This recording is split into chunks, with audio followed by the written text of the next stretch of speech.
কি খায় এগুলা? মদ। বমি করে? ও আচ্ছা, বমি করে কেন?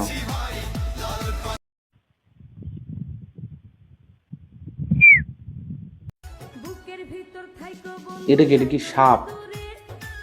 সাপ আবার ওখানে ঢুকায় কেন?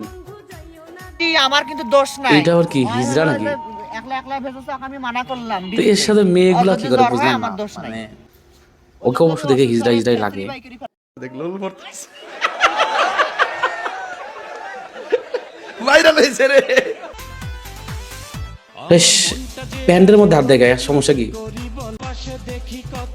আল্লাহ, ওপেনে আবার মদও খায়, বাপরে বাপ, এত সাহস! আসলে গাইবান্ধার মান সম্মান মনে হয় যে যতটুকু বাকি ছিল এদের জন্য মানে আর মনে হয় কোথাও দাম টাম পাবো না ভাই। যেখানে যাবো জুতার বাড়ি খাবো। এরকম হিজড়াদেরকে নিয়ে আর আমাদের পাবলিক গাইবান্ধার লোকজন আবার মাতামাতিও করে। এ আবার কিসের সেলিব্রিটি ভাই? হিজড়া কখনো সেলিব্রিটি হয়?